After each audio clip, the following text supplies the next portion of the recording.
ഭരണഘടന വിഭാവനം ചെയ്തിട്ടുള്ള ഏറ്റവും ശക്തമായ രണ്ട് പദവികളാണ് ലോക്സഭാ സ്പീക്കറും ചീഫ് ഇലക്ഷൻ കമ്മീഷണറും. പക്ഷേ ഇരുവരും പക്ഷപാതപരമായി പ്രവർത്തിക്കുന്നുവെന്ന് നിരന്തരം പ്രതിപക്ഷം ആരോപണം ഉന്നയിക്കുകയാണ്.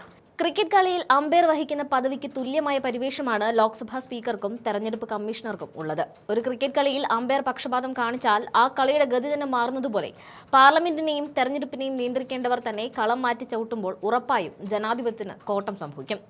ലോക്സഭാ സ്പീക്കർ ഓം ബിർളയെയും ചീഫ് ഇലക്ഷൻ കമ്മീഷണർ ജ്ഞാനേഷ് കുമാറിനെയും തലസ്ഥാനങ്ങളിൽ നിന്ന് നീക്കം ചെയ്യാൻ പ്രതിപക്ഷം കഴിഞ്ഞ ഒരാഴ്ചയ്ക്കുള്ളിൽ വലിയ നീക്കങ്ങളാണ് നടത്തിയത്. എന്തുകൊണ്ടാണ് ഇവർക്കെതിരെ ഇത്രയും വലിയ ആരോപണങ്ങൾ ഉയരുന്നതെന്നും അവരെ മാറ്റുക എന്നത് എത്രത്തോളം പ്രായോഗികമാണെന്നും നമ്മൾ വിശദമായി പരിശോധിക്കേണ്ടതുണ്ട്. ആദ്യം നമുക്ക് ലോക്സഭാ സ്പീക്കർ ഓം ബിർളയ്ക്കെതിരെയുള്ള നീക്കങ്ങളിലേക്ക് വരാം. പാർലമെന്റിന്റെ അന്തസ്സും നിഷ്പക്ഷതയും കാത്തുസൂക്ഷിക്കേണ്ട സ്പീക്കർ ഭരണപക്ഷത്തിന് അനുകൂലമായി മാത്രം പ്രവർത്തിക്കുന്നു എന്നതാണ് പ്രതിപക്ഷത്തിന്റെ പ്രധാന പരാതി. ഇതിന് ഉദാഹരണമായി അവർ ചൂണ്ടിക്കാണിക്കുന്നത് പാർലമെന്റിനുള്ളിൽ നടന്ന ചില പ്രത്യേക സംഭവങ്ങളാണ്. 2023 സെപ്റ്റംബറിൽ BJP MP രമേശ് ബിദുരി മറ്റൊരു MP ആയ ഡാനിഷ് അലിക്കെതിരെ സഭയ്ക്കുള്ളിൽ വെച്ച് അങ്ങേയറ്റം മോശമായ വർഗീയ പരാമർശങ്ങൾ നടത്തിയിരുന്നു. ഒരു ജനപ്രതിനിധിയിൽ നിന്നുണ്ടാകാൻ പാടില്ലാത്ത അത്രയും കടുത്ത വാക്കുകൾ ഉപയോഗിച്ചിട്ടും ബിദുരിക്കെതിരെ സസ്പെൻഷൻ പോലുള്ള നടപടികൾ എടുക്കാൻ സ്പീക്കർ തയ്യാറായില്ല. എന്നാൽ ഇതേ കാലയളവിൽ തന്നെ പ്രതിപക്ഷ എംപിമാരെ നിസ്സാരമായ കാര്യങ്ങൾ ഉന്നയിച്ച് കൂട്ടത്തോടെ സസ്പെൻഡ് ചെയ്യുന്ന കാഴ്ച നമ്മൾ കണ്ടു. ഓം ബിർളയുടെ കാലയളവിൽ 120-ലധികം എംപിമാരാണ് സഭയ്ക്ക് പുറത്തായത്. 2004 ശേഷം സസ്പെൻഡ് ചെയ്യപ്പെട്ട എംപിമാരിൽ പകുതിയോളം പേരും ഓം ബിർളയുടെ കാലത്താണ് പുറത്തായത് എന്നത് അദ്ദേഹത്തിന്റെ പ്രവർത്തന ശൈലിയെക്കുറിച്ചുള്ള വലിയൊരു സൂചനയാണ്. മാത്രമല്ല, സസ്പെൻഷൻ നടപടികൾ പ്രതിപക്ഷ എംപിമാർക്കെതിരെ മാത്രമാണ് പ്രയോഗിക്കുന്നതെന്ന ആക്ഷേപവും ശക്തമാണ്. മറ്റൊരു പ്രധാനപ്പെട്ട കാര്യം ലോക്സഭയിലെ ഡെപ്യൂട്ടി സ്പീക്കർ പദവിയാണ്.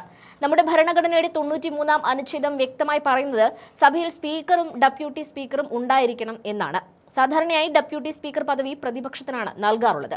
എന്നാൽ കഴിഞ്ഞ 7 വർഷമായി ഈ പദവി ഒഴിഞ്ഞുകിടക്കുകയാണ്. ഇത് ജനാധിപത്യ മര്യാദകളുടെ ലംഘനമാണെന്നാണ് പ്രതിപക്ഷം വാദിക്കുന്നത്. പാർലമെന്റിൽ നിയമങ്ങൾ നിർമ്മിക്കുന്ന രീതിയിലും വലിയ അട്ടിമറികൾ നടക്കുന്നുണ്ടെന്ന് കണക്കുകൾ സൂചിപ്പിക്കുന്നു. മുൻപ് 70% ബില്ലുകളും സഭയിൽ അവതരിപ്പിക്കുന്നതിന് മുൻപ് വിശദമായ പരിശോധനയ്ക്കായി പാർലമെന്ററി സ്റ്റാൻഡിംഗ് കമ്മിറ്റികൾക്ക് വിടാറുണ്ടായിരുന്നു. അവിടെ ഭരണപക്ഷത്തെയും പ്രതിപക്ഷത്തെയും അംഗങ്ങൾ ബില്ലിലെ ഓരോ വരിയും പരിശോധിച്ച് ആവശ്യമായ മാറ്റങ്ങൾ നിർദ്ദേശിക്കും. എന്നാൽ ഇന്ന് വെറും 16% ബില്ലുകൾ മാത്രമാണ് ഇത്തരത്തിൽ പരിശോധനയ്ക്ക് വിടുന്നത്. മിക്ക നിയമങ്ങളും വേണ്ടത്ര ചർച്ചയോ സൂക്ഷ്മ പരിശോധനയോ ഇല്ലാതെ ധൃതി പിടിച്ച് പാസാക്കിയെടുക്കുകയാണ്. മണിപ്പൂർ കലാപം, ചൈനയുമായുള്ള അതിർത്തി തർക്കം, അദാനി ഗ്രൂപ്പിനെതിരെയുള്ള ആരോപണങ്ങൾ തുടങ്ങിയ നിർണായക വിഷയങ്ങളിൽ ചർച്ച അനുവദിക്കുന്നില്ല എന്നതും സ്പീക്കർക്കെതിരെയുള്ള കുറ്റപത്രത്തിൽ ഇടം പിടിച്ചിട്ടുണ്ട്. സഭയിൽ പ്രതിപക്ഷം സംസാരിക്കുമ്പോൾ മൈക്കുകൾ ഓഫ് ചെയ്യുന്നതായും ക്യാമറകൾ അവരെ ഒഴിവാക്കി മാറ്റുന്നതായുമുള്ള പരാതികളും ചർച്ചയായിട്ടുണ്ട്. ഈ സാഹചര്യത്തിലാണ് ഓം ബിർളയെ നീക്കം ചെയ്യാനുള്ള പ്രമേയം പ്രതിപക്ഷം കൊണ്ടുവന്നത്. എന്നാൽ മാർച്ച് 11 നടന്ന വോട്ടെടുപ്പിൽ ശബ്ദവോട്ടോടെ ഈ നീക്കം പരാജയപ്പെട്ടു. സ്പീക്കറെ മാറ്റാനുള്ള ശ്രമം പരാജയപ്പെട്ടെങ്കിലും പ്രതിപക്ഷം ഇപ്പോൾ അടുത്ത ലക്ഷ്യത്തിലേക്ക് തിരിഞ്ഞിരിക്കുകയാണ്. അതാണ് chief election commissioner Gyanesh Kumar. തെരഞ്ഞെടുപ്പുകളുടെ നിഷ്പക്ഷത ഉറപ്പാക്കേണ്ട ഇലക്ഷൻ കമ്മീഷന്റെ തലവൻ അടുത്തിടെ നടത്തിയ പല ഇടപെടലുകളും വലിയ വിമർശനങ്ങൾക്ക് വഴിവെച്ചിട്ടുണ്ട്. വോട്ടർ പട്ടികയിൽ നിന്ന് വ്യാപകമായി ആളുകളെ ഒഴിവാക്കുന്നു എന്നതാണ് ഏറ്റവും ഗൗരവകരമായ ആരോപണം. പശ്ചിമബംഗാൾ മുഖ്യമന്ത്രി മമതാ ബാനർജി ഉൾപ്പെടെയുള്ള നേതാക്കൾ ഇത് പരസ്യമായി ഉന്നയിച്ചിട്ടുണ്ട്. പോളിംഗ് ബൂത്തുകളിലെ CCTV ദൃശ്യങ്ങൾ രാഷ്ട്രീയ പാർട്ടികൾക്ക് കാണാൻ നൽകില്ലെന്ന കടുത്ത തീരുമാനം വരെ അദ്ദേഹത്തിന്റെ ഭാഗത്തുനിന്നും ഉണ്ടായിട്ടുണ്ട്. ഇത്രയും ഉന്നതമായ സ്ഥാനത്തിരിക്കുന്ന ഒരാൾ വ്യക്തമായ മറുപടികൾ നൽകാതെ ഒഴിഞ്ഞു മാറുന്നത് അംഗീകരിക്കാൻ കഴിയില്ലെന്നാണ് പ്രതിപക്ഷ പാർട്ടികളുടെ നിലപാട്. എന്നാൽ ഒരു ചീഫ് ഇലക്ഷൻ കമ്മീഷണറെ നീക്കം ചെയ്യുക എന്നത് സ്പീക്കറെ മാറ്റുന്നത് പോലെ അത്ര എളുപ്പമുള്ള കാര്യമല്ല. അതിന് കടുപ്പമേറിയ ഭരണഘടനാപരമായ നടപടിക്രമങ്ങളുണ്ട്.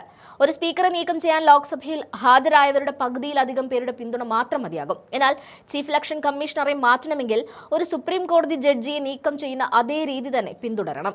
ഇതിനെയാണ് നമ്മൾ ഇംപീച്ച്മെന്റ് എന്ന് വിളിക്കുന്നത്.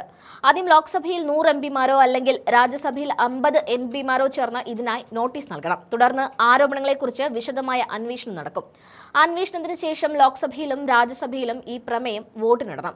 അവിടെ ആകെ അംഗങ്ങളുടെ പകുതിയിലധികം പേരുടെയും ഹാജരായി വോട്ട് ചെയ്യുന്നവരിൽ 2/3 ഭാഗം പേരുടെയും പിന്തുണ ലഭിച്ചാൽ മാത്രമേ അദ്ദേഹത്തെ മാറ്റാൻ രാഷ്ട്രപതിക്ക് നിർദ്ദേശം നൽകാൻ കഴിയൂ. നിലവിലെ രാഷ്ട്രീയ സാഹചര്യത്തിൽ ഇത്രയും വലിയൊരു ഭൂരിപക്ഷം സംഘടിപ്പിക്കുക എന്നത് പ്രതിപക്ഷത്തിന് വലിയൊരു വെല്ലുവിളിയാണ്. എങ്കിലും ജ്ഞാനേഷിനെതിരെ അവതരിപ്പിക്കപ്പെട്ടിരിക്കുന്ന പ്രമേയം അംഗീകരിക്കപ്പെട്ടാൽ ഒരു പ്രത്യേക അന്വേഷണ കമ്മീഷൻ അദ്ദേഹത്തിനെതിരെയുള്ള ആരോപണങ്ങൾ പരിശോധിക്കും. ഈ അന്വേഷണത്തിൽ വീഴ്ചകൾ കണ്ടെത്തുകയാണെങ്കിൽ പാർലമെന്റിന്റെ 2 സഭകളിലും ഹാജരായി വോട്ട് ചെയ്യുന്നവരിൽ 2 ഭൂരിപക്ഷം ലഭിച്ചാൽ ഗ്യാനേഷ് കുമാറിനെ മാറ്റാൻ സാധിക്കും.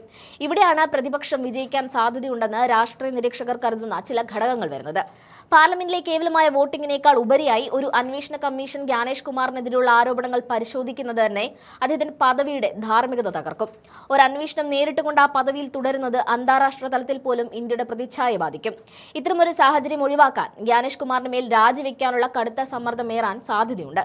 കൂടാതെ വോട്ടിംഗ് യന്ത്രങ്ങളുടെ വിശ്വാസ്യതയെക്കുറിച്ച് ഇലക്ഷൻ കമ്മീഷൻ നൽകുന്ന വിശദീകരണങ്ങളിൽ വലിയ വൈരുദ്ധ്യങ്ങളുണ്ട്. CCTV ദൃശ്യങ്ങൾ സംബന്ധിച്ച് അദ്ദേഹം നൽകുന്ന മറുപടികൾ സാങ്കേതികമായി പോലും നിലനിൽക്കാത്തവയാണ്. ഇത്തരത്തിൽ ഭരണഘടനാപരമായ കടമകൾ നിറവേറ്റുന്നതിൽ വരുത്തുന്ന വീഴ്ചകൾ അന്വേഷണ സമിതിക്ക് മുൻപിൽ തെളിയിക്കപ്പെട്ടാൽ അത് നീക്കം ചെയ്യൽ നടപടികളിലേക്ക് നേരിട്ട് വഴി തുറക്കും. സ്പീക്കർ ഓം ബിർളയെ പോലെ കേവല ഭൂരിപക്ഷത്തിന്റെ തണലിൽ രക്ഷപ്പെടാൻ ഗ്യാനേഷ് കുമാറിന് കഴിയില്ല. ഇംപീച്ച്മെന്റ് നടപടികൾ ഒരു ജനകീയ പോരാട്ടമായി മാറുമ്പോൾ സർക്കാരിന് പോലും അദ്ദേഹത്തെ പ്രതിരോധിക്കാൻ ബുദ്ധിമുട്ടാകും. ചുരുക്കത്തിൽ വോട്ടർ പട്ടികയിലെ ക്രമക്കേടുകൾ, CCTV ദൃശ്യങ്ങൾ നൽകാത്തതിലെ ദുരൂഹത, ഹിന്ദി അടിച്ചേൽപ്പിക്കൽ തുടങ്ങിയ അദ്ദേഹത്തിനെതിരെ ഉയർന്ന ഓരോ ആരോപണവും നീക്കം ചെയ്യാനുള്ള സാധ്യതകളെയാണ് ബലപ്പെടുത്തുന്നത്.